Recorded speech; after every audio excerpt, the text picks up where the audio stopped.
नमस्कार साथियों, स्वागत करता हूं आपका अपनी YouTube चैनल एवरीडे सीखो में। आशा करता हूं कि सभी अच्छे होंगे, कुशल मंगल होंगे। तो हमने कल क्या सीखा था वो एक बार रिवीजन कर लेते हैं। पहले हमने कल सीखा था बोली, उसके बाद सीखा था विभाषा क्या होता है, और उसके बाद हम सबसे पहले हमने सीखा था कि अपभ्रंश के भेद कितने होते हैं। अपभ्रंश के भेद कितने होते हैं एक बार बताओ, पढ़ा था तो नहीं किया रिवीजन? चलो कोई बात नहीं, पढ़ लेना एक बार। चलो ठीक है, आज हम देखेंगे कि भाषा क्या होता है। भाषा सब्जेक्ट हिंदी, हिंदी सब्जेक्ट हिंदी। भाषा क्या होता है तो हम कह सकते हैं कि भाषा बड़े क्षेत्र में, विस्तृत क्षेत्र में या बहुत बड़े क्षेत्र में बोली जाती है। भाषा बड़े या विस्तृत क्षेत्र में बोली जाती है। दूसरा हम कह सकते हैं कि यह अधिक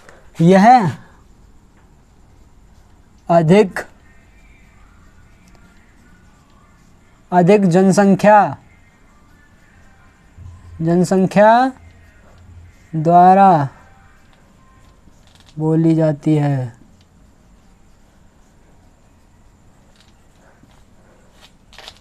दूसरा हम कह सकते हैं कि यह अधिक जनसंख्या द्वारा बोली जाती है। तीसरा हम कह सकते हैं कि यह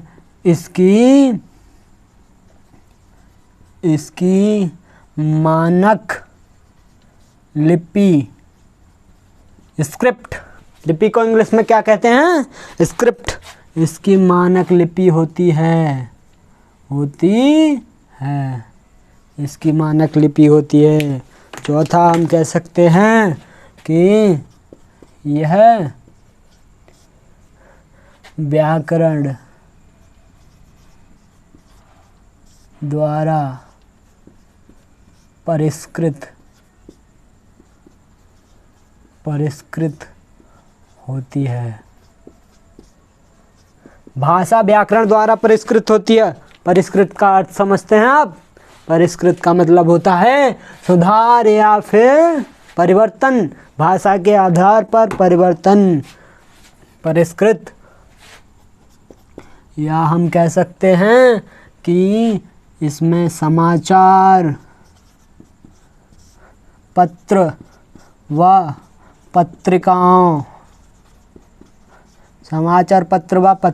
का प्रयोग किया जाता है। समाचार पत्र व पत्रिकाओं का प्रयोग किया जाता है। इसमें हम कह सकते हैं कि पुस्तक आदि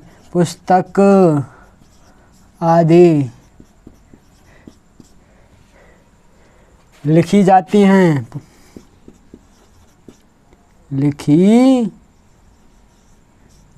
हैं। इसमें हम कह सकते हैं कि वैज्ञानिक और तकनीकी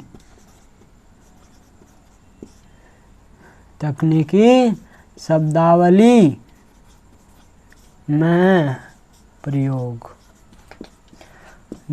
वैज्ञानिक और तकनीकी शब्दावली में प्रयोग। एक बार रिवीजन कर लेते हैं। भाषा किसे कहते हैं? भाषा एक परिष्कृत विस्तृत क्षेत्र में बोली जाती है और यह अधिक जनसंख्या द्वारा बोली जाती है। यह इसकी एक मानक लिपि होती है। यह मानक व्याकरण द्वारा परिष्कृत होती है। यह मानक व्याकरण द्वारा परिष्कृत होती है। समाचार पत्र व पत्रिकाओं में इसका प्रयोग किया जाता है। पुस्तक आदि लिखी जाती हैं, पुस्तक आदि रचनाएं की जाती हैं।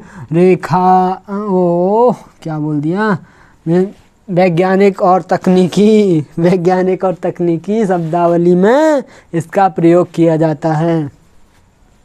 चलो अब इसे मिटा देते हैं। एक बार स्क्रीनशॉट ले लो या फिर लिख लिया हो तो अच्छी बात है, लिख लिया हो तो अच्छी बात है। आइए दोस्तों, अब हम देखेंगे कि उपभाषा क्या होता है, उपभाषा क्या होती है, उपभाषा क्या होती है, उपभाषा की परिभाषा क्या होती है। उपभाषा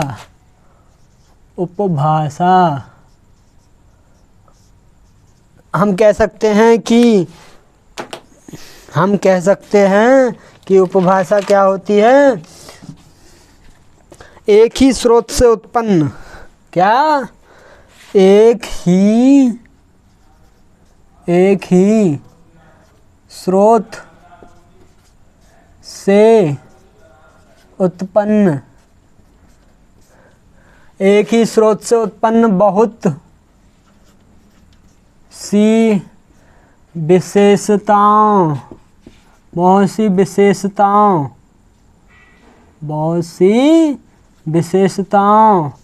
वाली बोलियों, बहुत सी विशेषताओं वाली बोलियों का समूह या वर्ग क्या कहलाता है, उपभाषा कहलाता है, उपभाषा कहलाता है। क्षेत्र व समुदाय के आधार पर उपभाषा को हिंदी में उपभाषा को पांच उपभाषाओं में बांटा गया है। हिंदी को 5 उपभाषाओं में बांटा गया है। क्षेत्र व समुदाय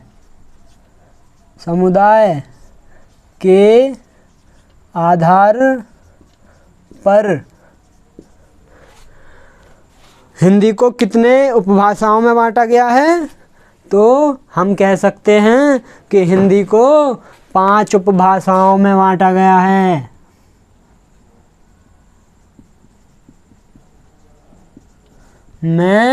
बांटा गया है। पहली क्या है, तो पहली हम कह सकते हैं कि पश्चिमी हिंदी।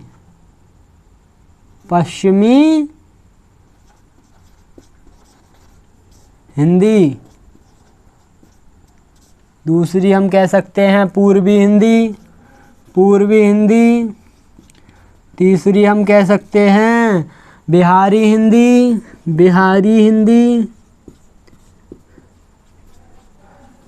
चौथी हम कह सकते हैं राजस्थानी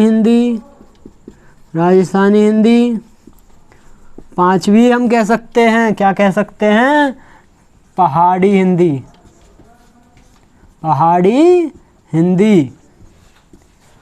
तो इसमें देखेंगे, ये तो हमारी 5 उपभाषाएं हो गई। पहली पश्चिमी हिंदी, दूसरी पूर्वी हिंदी, तीसरी बिहारी हिंदी, चौथी राजस्थानी हिंदी, 5वीं पहाड़ी हिंदी। तो इनके अंदर कितनी बोलियां आती हैं, तो देखते हैं इसके अंदर कितनी बोलियां आती हैं।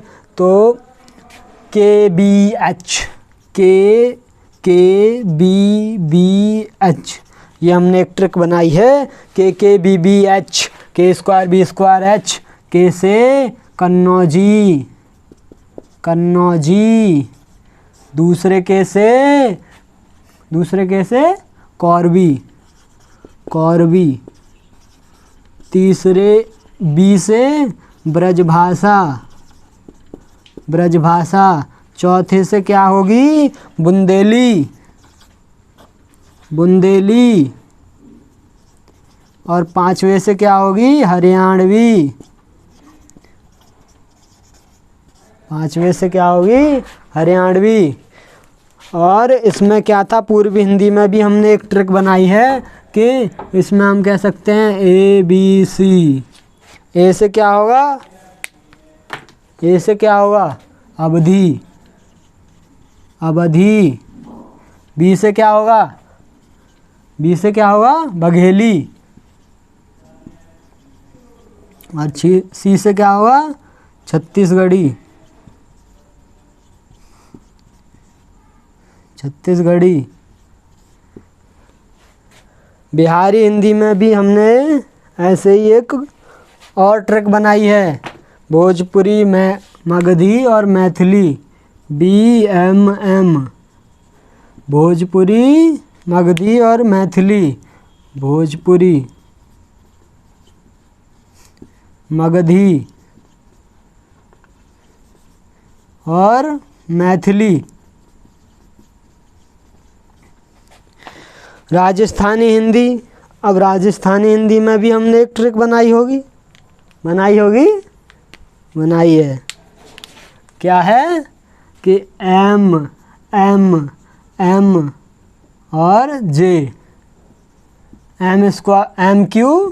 M cube J।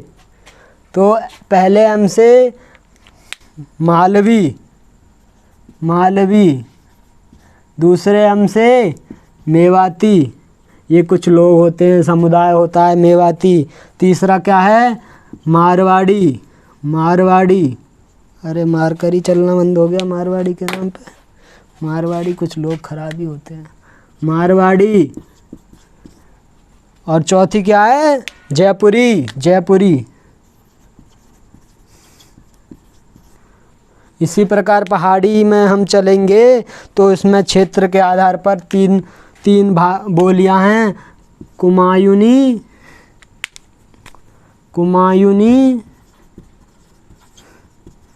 कुमायूनी, दूसरी है गढ़वाली और तीसरी हमारी है दक्षिणी।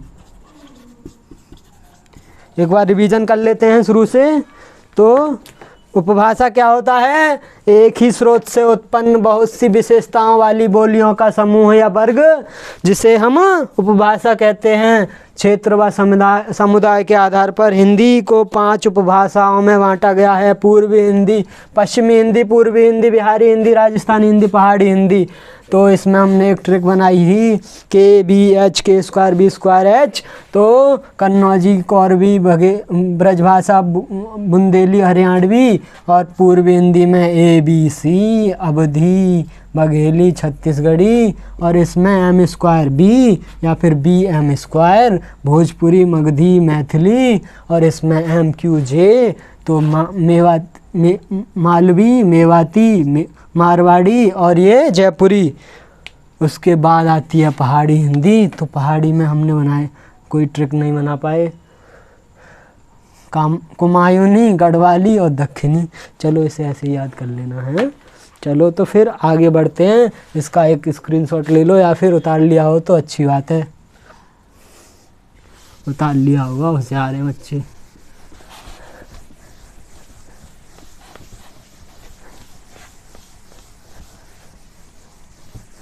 चलो आगे बढ़ते हैं। आगे के क्रम में हम देखेंगे राजभाषा क्या होता है। लंबी तो नहीं होगी, कहीं वीडियो देख के आऊँ कितनी बड़ी होगी।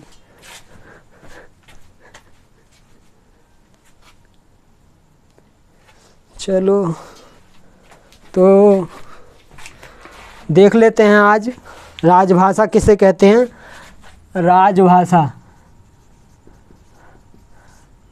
राजभाषा किसे कहते हैं? हम कह सकते हैं कि शासन की भाषा। राजभाषा शासन की भाषा।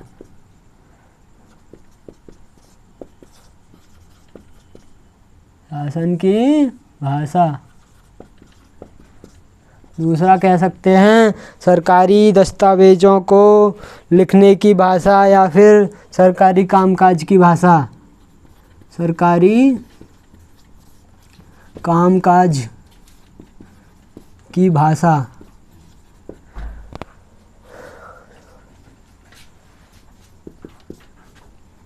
तीसरा हम कह सकते हैं इसे कानूनी मान्यता मिली हुई है।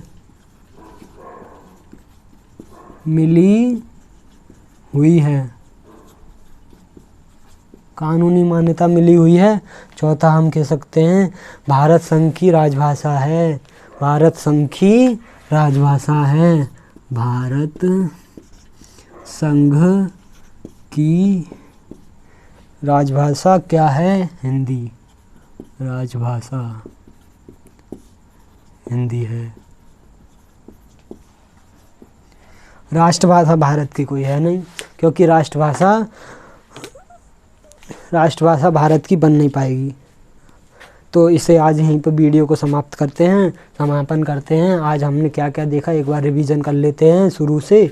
तो भाषा सीखा, उपभाषा सीखा। उपभाषा को क्षेत्र व समुदाय के आधार पर 5 प्रकार की होती है उपभाषा। और उसके बाद हमने सीखा राजभाषा क्या होती है। राजभाषा के बाद राष्ट्रभाषा। राष्ट्रभाषा क्या होती है? एक किसी भी क्षेत्र की राष्ट्रभाषा होती है। तो हमारे भारत की कोई राष्ट्रभाषा नहीं है। इसी प्रकार हम अपनी वीडियो का समापन करते हैं। धन्यवाद दोस्तों। जय हिंद।